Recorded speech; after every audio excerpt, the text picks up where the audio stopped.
tell me about your dreaming. I believe I was there too. I could sense your breathing, lying in a different room.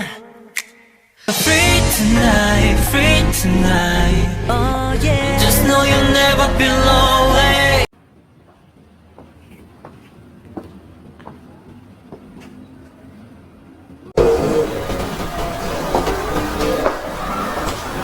Assalamualaikum, selamat pagi. Waalaikumsalam, selamat pagi Bu. Nah, anak-anak apa kabar hari ini? Baik. Alhamdulillah kalau semua dalam keadaan baik. Berarti kita patut bersyukur ya, karena masih diberikan kesehatan sehingga bisa mengikuti pembelajaran pada pagi hari ini. Sebelum memulai pembelajaran, mari kita berdoa terlebih dahulu. Before we start the lesson, let's pray together. Pray begin. Finish. Greeting to our teacher. Waalaikumsalam warahmatullahi wabarakatuh.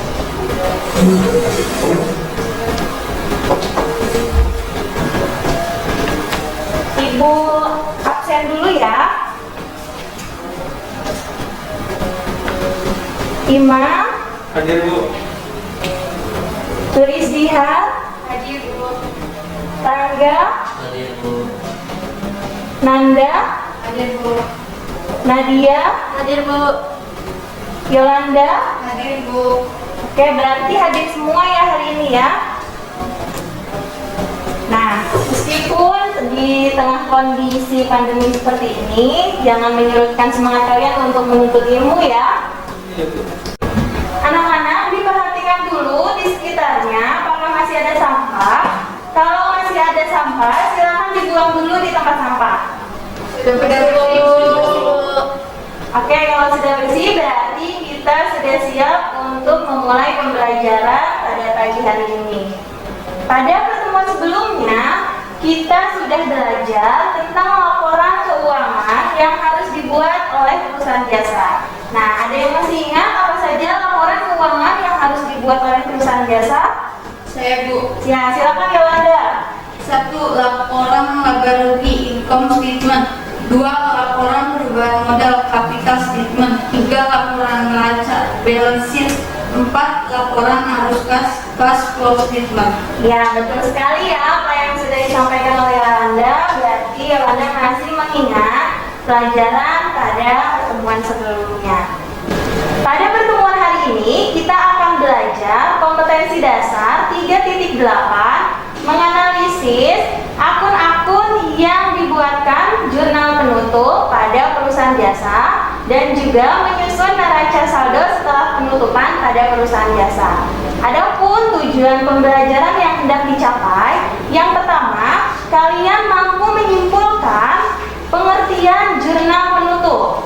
Yang kedua, kalian bisa menganalisis tujuan dibuatnya jurnal penutup pada perusahaan jasa.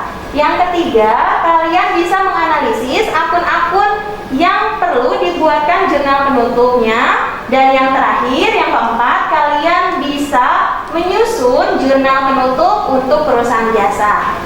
Nah, pada pembelajaran kali ini ada 3 aspek yang akan Ibu nilai ya. Yang pertama adalah aspek kognitif atau pengetahuan. Yang kedua adalah aspek psikomotorik atau keterampilan. Dan yang ketiga adalah aspek afektif atau sikap. Di mana nilai minimal yang harus kalian capai pada masing-masing aspek tersebut adalah sebesar 75. Ya, jadi Ibu harap kalian harus aktif dalam pembelajaran hari ini supaya bisa mendapatkan nilai yang bagus. Mengerti anak-anak? Mengerti Bu. Untuk materi sudah Ibu kirimkan di Google Classroom ya? Sudah diunduh? Sudah Bu. Ya, bagus kalau begitu. Sebagai pembuka pembelajaran kita pada hari ini, mari kita simak terlebih dahulu slide PowerPoint yang sudah Ibu siapkan. Nah, silakan kalian analisis slide yang pertama ini.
Nah, dari kedua neraca saldo yang ditampilkan pada slide, yang satu berjudul neraca saldo sebelum disesuaikan. Yang satunya lagi adalah neraca saldo setelah penutupan pada satu perusahaan yang sama dari satu periode yang sama pula. Nah, kalian analisis apakah ada perbedaan di antara kedua neraca saldo yang ditampilkan?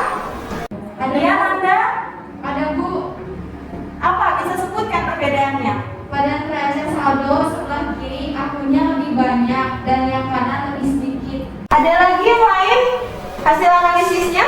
Saya Bu. Oke, lihat apa lihat? Pada neraca saldo sebelah kanan hanya ada akun-akun harta, utang dan modal Bu, tidak ada akun pendapatan dan belanja. Iya, bagus, betul sekali ya analisis yang dilakukan oleh Nanda dan juga Diha. Ada yang bisa menjelaskan kenapa pada neraca saldo setelah penutupan hanya ada akun real saja, yaitu akun harta, utang dan juga modal? Saya Bu, Iya, Imam, silakan. karena pada akhir perusahaan melakukan penutupan saldo untuk akun-akun nominal dengan menggunakan jurnal tersebut. Iya, betul sekali ya jawaban Imam ya. Berarti Imam sudah mempelajari dan juga sudah memahami bahan ajar yang Ibu kirimkan pada Google Classroom. Kalau begitu, sekarang Ibu akan membagi kalian menjadi dua kelompok. Nanti silakan kalian berdiskusi dengan kelompoknya. Diskusikan kasus yang ada dalam LKPD yang akan Ibu bagikan. Oke, kelompok satu yaitu Nadia, Yolanda dan juga Nanda. Kelompok dua Imam, Dihar dan Rangga. Oke, untuk berdiskusi kalian boleh mencari informasi, boleh dari bahan ajar yang sudah Ibu kirimkan, boleh juga dari buku paket atau FAS yang kalian punya, dan juga boleh dari sumber internet. Ya, jadi untuk pembelajaran hari ini silakan kalian gunakan handphonenya untuk mencari informasi dari internet. Ya, tapi hanya untuk mencari informasi yang berkaitan dengan LKPD ya, tidak untuk membuka aplikasi-aplikasi lainnya. Paham? Paham. Oke. Waktu kalian berdiskusi adalah selama 30 menit dan sekarang silakan kalian bergabung dengan kelompoknya.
Oke, dimulai dari kelompoknya Nadia terlebih dahulu. Siapa yang mau mempresentasikan? Saya. Oke, silakan Nadia.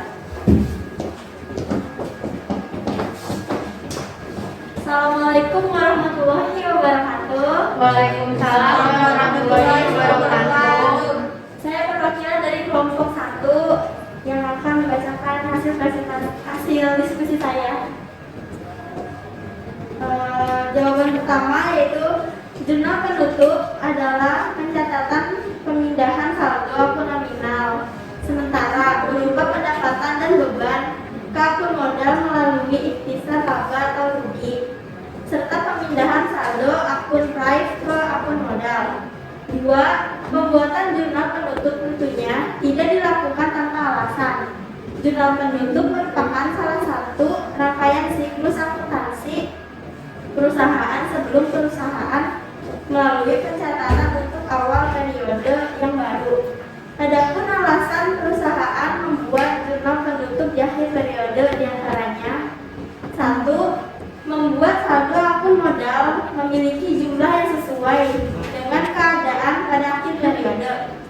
2. Transaksi yang ada pada akun beban dan akun pendapatan bisa dipisahkan.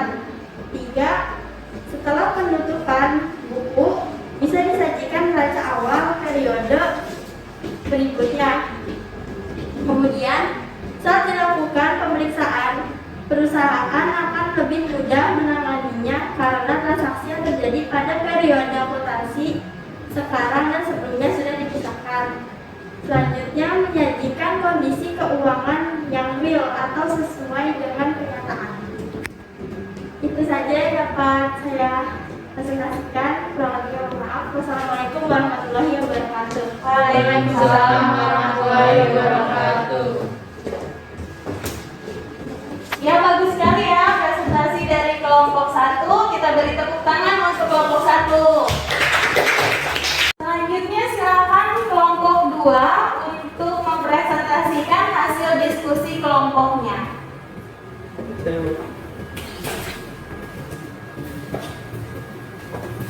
Assalamualaikum warahmatullahi wabarakatuh. Waalaikumsalam warahmatullahi wabarakatuh. Saya dari kelompok 2 akan mempresentasikan hasil diskusi kelompok aku.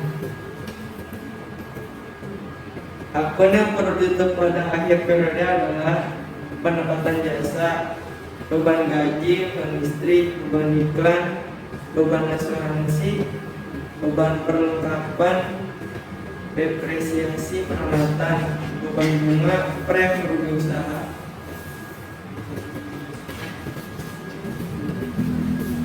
Jurnal penutup tanggal 31 Maret 2017. Menutup pendapatan jasa di debit berjumlah 9.800.000. Ikhtisar laba rugi di kredit berjumlah 9.800.000. Menutup beban ikhtisar laba rugi di debit 12.600.000.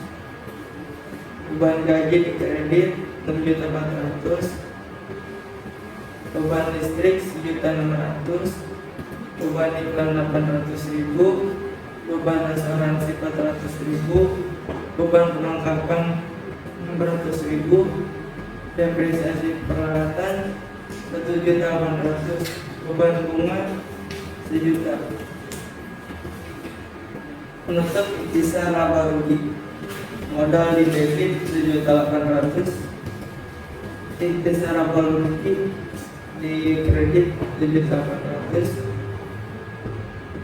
Penutup pref modal di debit 1 juta. Pref di kredit 1 juta. Demikianlah hasil diskusi kelompok kami. Wassalamualaikum warahmatullahi wabarakatuh. Waalaikumsalam warahmatullahi wabarakatuh. Ya, bagus sekali ya hasil presentasi dari kelompok 2. Beri tepuk tangan untuk kelompok 2. Nah, sampai di sini ada yang mau menyanggah atau ada yang mau menambahkan?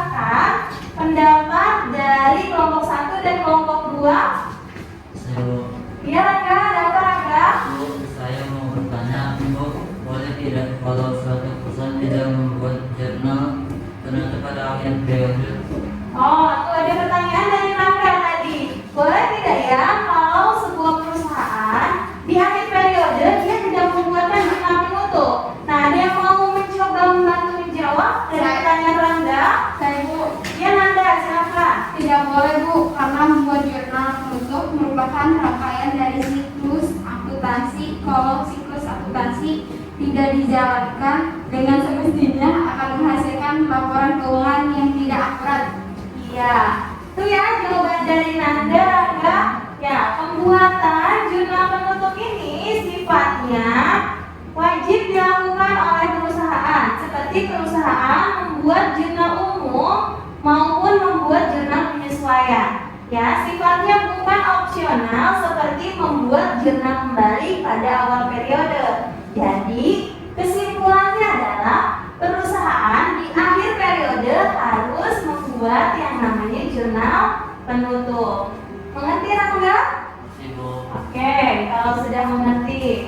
Untuk mengukur sejauh mana pemahaman kalian tentang materi yang sudah disampaikan dalam pembelajaran kali ini, Ibu sudah menyiapkan latihan evaluasi berupa soal pilihan ganda dan juga soal esai. Silakan kalian kerjakan, Ibu berikan waktu selama 10 menit.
mendapatkan nilai tertinggi, Ibu punya reward untuk kalian.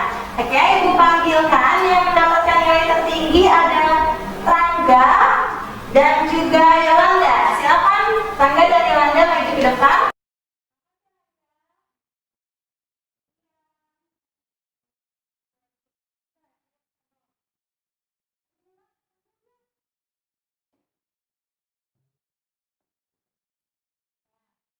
Kalian yang belum mendapatkan nilai tertinggi pada pembelajaran hari ini jangan berkecil hati, karena masih ada pembelajaran selanjutnya ya. Jadi harus tetap bersemangat supaya di pembelajaran selanjutnya nilai yang didapat lebih baik daripada nilai hari ini. Gimana dalam pembelajaran hari ini? Apakah ada kesulitan? Alhamdulillah kalau tidak ada. Berarti anak-anak ibu sudah pintar semua ya. Nah, berarti kita sudah bisa langsung mengambil kesimpulan atau melakukan review atas pembelajaran pada pagi hari ini. Nah, hari ini kita sudah belajar tadi tentang jurnal penutup. Nah, ada yang bisa menyampaikan apa sih yang dimaksud dengan jurnal penutup? Oke, lihat, silakan lihat. Jurnal penutup adalah pencatatan pemindahan saldo akun nominal atau sementara berupa pendapatan dan beban ke akun modal melalui ikhtisar laba atau bukti, serta pemindahan saldo akun cash ke akun modal. Bagus sekali, betul ya Dihar ya. Beri tepuk tangan untuk Dihar. Nah, hari ini kita sudah belajar satu siklus akuntansi lagi setelah siklus akuntansi menyusun laporan keuangan. Nah, hari ini kita belajar tentang membuat jurnal penutup pada akhir periode di perusahaan jasa. Nah, kenapa sih harus dibuatkan jurnal penutup? Tujuannya adalah untuk memisahkan saldo-saldo akun pendapatan dan juga saldo-saldo akun beban per periode, supaya kinerja perusahaan bisa terukur dengan akurat. Nah, ada 4 akun yang harus dibuatkan jurnal penutup ya. Ada akun pendapatan, akun beban, kemudian intisar laba rugi, dan yang terakhir adalah prime. Nah, cara menutupnya adalah yang pertama, tutup akun pendapatan ke akun intisar laba rugi dengan mendebit pendapatan, kemudian mengkredit akun intisar laba rugi. Nah, yang kedua adalah tutup akun beban dengan cara mendebit akun intisar laba rugi, kemudian mengkredit akun beban. Nah, langkah yang ketiga adalah menutup akun intisar laba rugi dengan cara mendebit akun modal dan mengkredit akun intisar laba rugi jika perusahaan mengalami kerugian. Tapi jika perusahaan mengalami laba atau untung, maka cara menutup intisar laba ruginya adalah mendebit intisar laba rugi dan mengkredit akun modal. Dan yang terakhir adalah menutup akun prime. Caranya adalah dengan mendebit akun modal, kemudian mengkredit akun prime. Di pertemuan selanjutnya kita akan belajar mengenai neraca saldo setelah penutupan pada perusahaan jasa.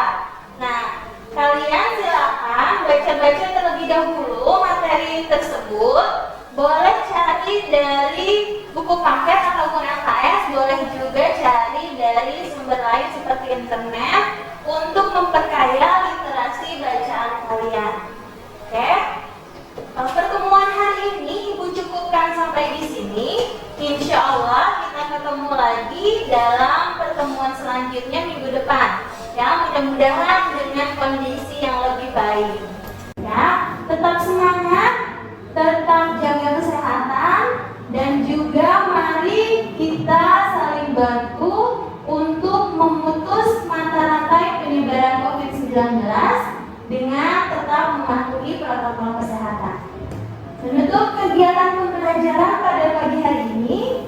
Mari kita berdoa. Before we go home, let's pray together. Pray begin. Finish. Greeting to our teacher.